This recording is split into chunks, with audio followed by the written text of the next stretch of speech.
Fox News alert, this just in. Our own Trace Gallagher reporting that DNA evidence was found inside Nancy Guthrie's house. And that's not all. They've reportedly also found a new glove there, too. But there's a major turf war going on between the feds and the sheriff. High-level FBI sources are accusing the local sheriff of blocking key evidence from the Guthrie case.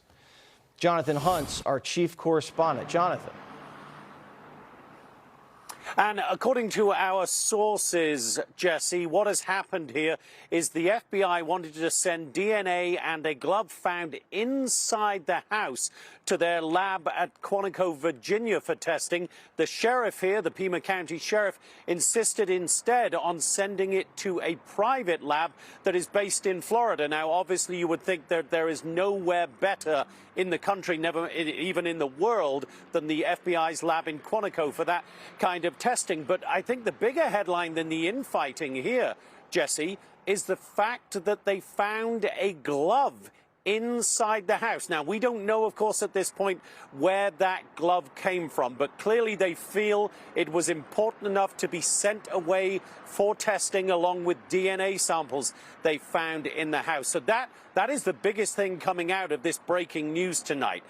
Investigators found a glove in that house. Now, remember, when we looked at the doorbell camera, the person breaking in or trying to break into Nancy Guthrie's home in the early hours of Sunday, February 1st, was wearing gloves. We don't know if it was one of those gloves that was found inside the house, but clearly, if it was, that is a major clue, and the Guthrie family hoping tonight that the infighting stops and finding Nancy Guthrie really gets underway here, because that is what the Guthrie family wants to hear. Not that people are fighting about who has jurisdiction, but what they're doing to find Nancy Guthrie. Jesse? Absolutely. Jonathan, thank you.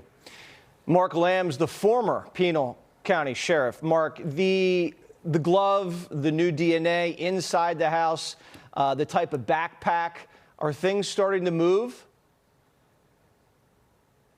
Well, they are starting to move, but you're also wondering, why did it take so long? If they found that glove, which they probably would have found that first night, that's a key piece of evidence, and I think that's something you want to get DNA back on immediately. The glove that they found on the side of the road, that's a huge piece of evidence. And of course, the video and the still pictures from the camera, those are really starting to tighten it down on whatever suspects are out there.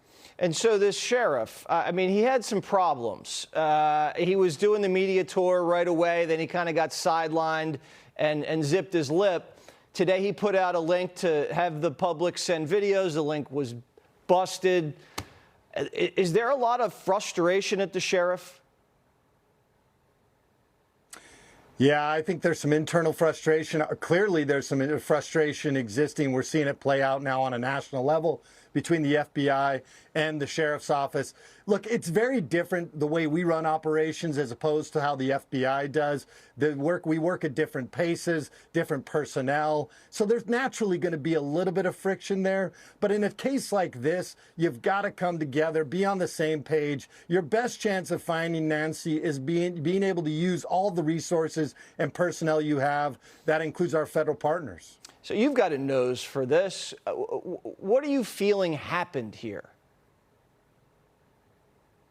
You know, initially, Jesse, I thought maybe this was 90+% of these jails involve somebody that's very familiar with the family, the residents, or family themselves. And that's just the way it has to, we look at it. We've got to put feelings aside and really look at things. Then I saw the video and I saw the pictures, and it started to feel a little bit less professional, a little bit more unplanned, and maybe that they went in there for another reason and things got a little out of hand or maybe went sideways.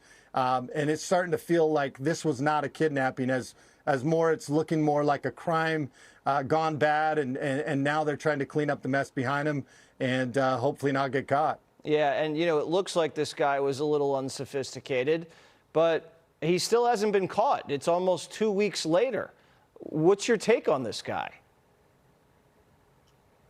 You know, the fact that he hasn't been caught might insinuate that he maybe was working alone. the more people you work with, the more chances you have of somebody cracking under the pressure. This is how you bring down bank robber groups or criminal syndicates. Somebody ends up getting nervous and then they end up giving some information, or somebody's family does. If this is a single person, his ability to keep this information tight-lipped might be a little bit better. But I still think it involves more than one person. A crime like this, especially her disappearance, if they do in fact have her, this is going to take more than one person, in my opinion. All right, Sheriff, thanks so much for your insight. We really appreciate it. Happy Valentine's Day. What is the worst Valentine's Day you've ever had? I unfortunately blacked out at the date, and she sent me home in an Uber.